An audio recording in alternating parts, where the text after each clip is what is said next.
Vouloir la paix, est-ce vouloir la justice? Tous les sujets du bac étaient l'horreur pour les profs de philo, pour la simple et bonne raison qu'au lieu de prendre un seul thème, ils en prenaient deux, dont un thème qui n'est pas au programme, qui s'appelle la paix. Voilà, donc en fait c'est super méthode voyoute. Nous on est des warriors, quel que soit le sujet, on prend, on le boit. Donc vouloir la paix, est-ce vouloir la justice? Grand 1 oui, grand 2 non, grand 3 oui mais. Donc la thèse c'est oui, vouloir la paix c'est vouloir la justice. La antithèse c'est non, vouloir la paix ce n'est pas vouloir la justice. Tout est dans le vouloir hein, les amis. Le troisième thème de ce sujet c'était vouloir. Il est répété 2 fois. Donc c'est un sujet sur la volonté. C'est pas du tout un sujet sur la paix. C'est un sujet sur vouloir la paix.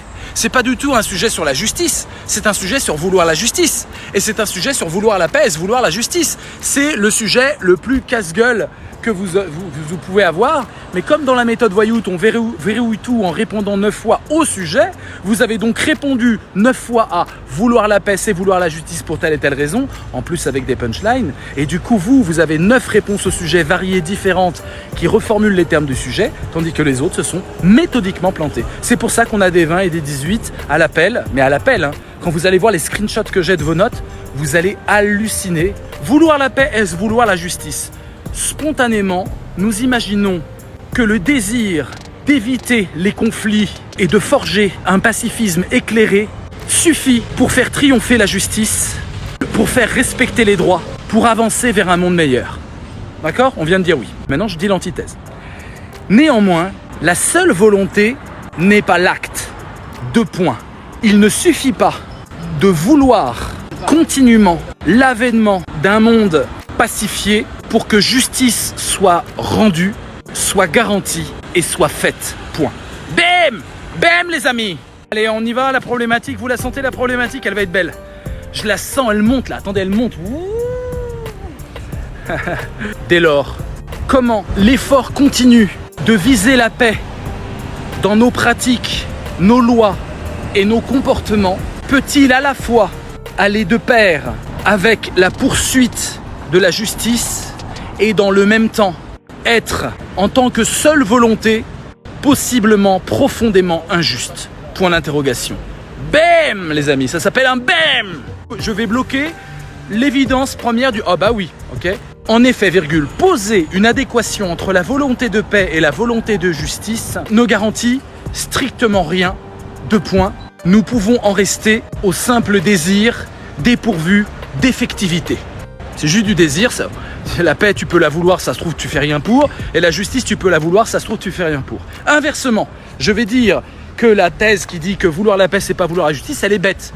Inversement, distinguer entre la volonté de paix et la volonté de justice, voir dans ces 2 quêtes une différence radicale, n'est-ce pas sombrer dans une aporie? Vous connaissez le mot aporie, j'espère, hein, une impasse.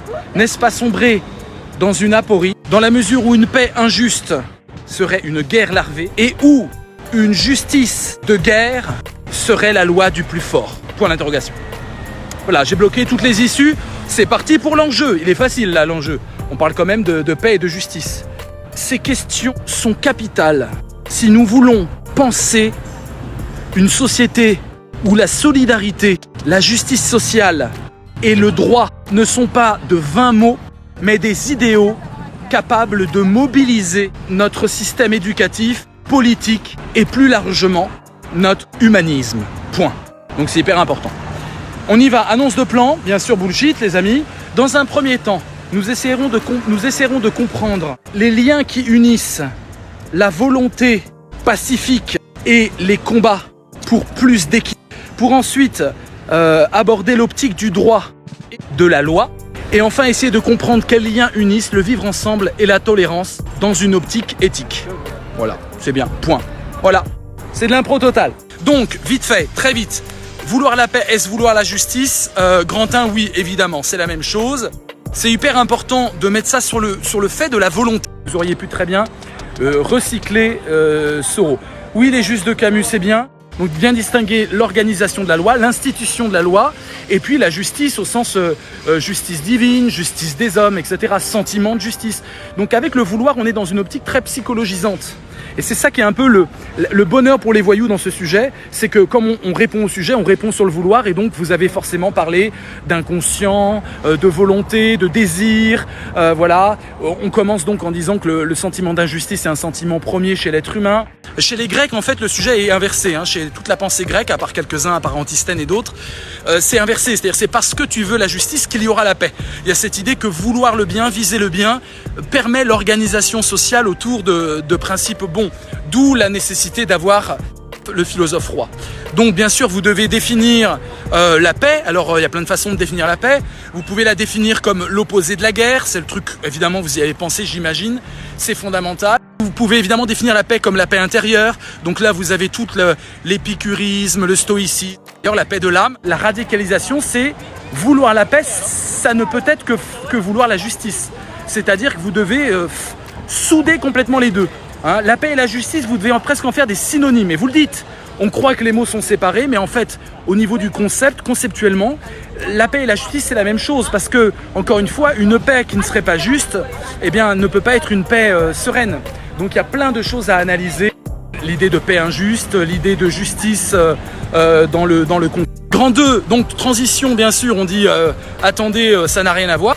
Vouloir la paix, ce n'est pas vouloir la justice, c'est beaucoup plus compliqué. Vous pouvez montrer que par exemple dans les exactions, les crimes contre l'humanité, tant qu'il n'y a pas de justice, il ne peut pas y avoir de paix, ne serait-ce que la paix des victimes, la paix des familles, la paix de l'âme. Il y a quelque chose de déséquilibré quand la justice n'est pas là.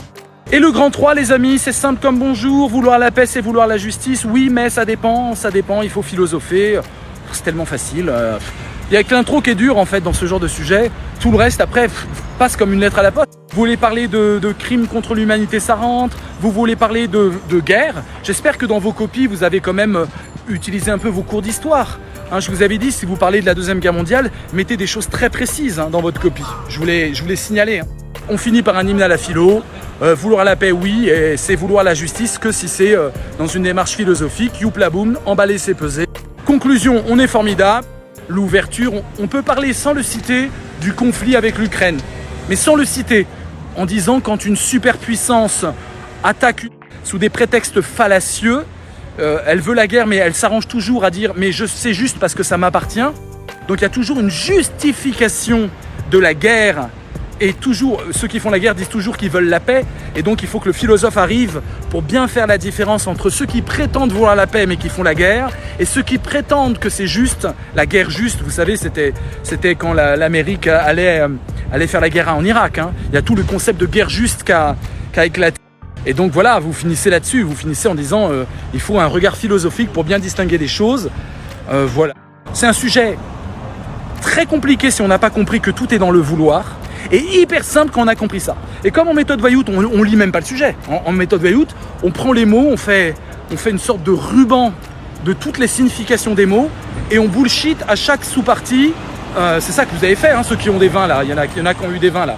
C'est ça que vous avez fait. Racontez-nous comment vous avez eu votre vin en méthode Vayout. On s'en fout en fait du sujet, on s'en fout de réfléchir. C'est pour ça que c'est pas de la philo. Hein. C'est du bullshit, mais du bullshit de compétition qui est plus fort que ceux qui font des efforts en philo. First things first, I'ma say all the words inside my head. I'm fired up and tired of the way that things have been.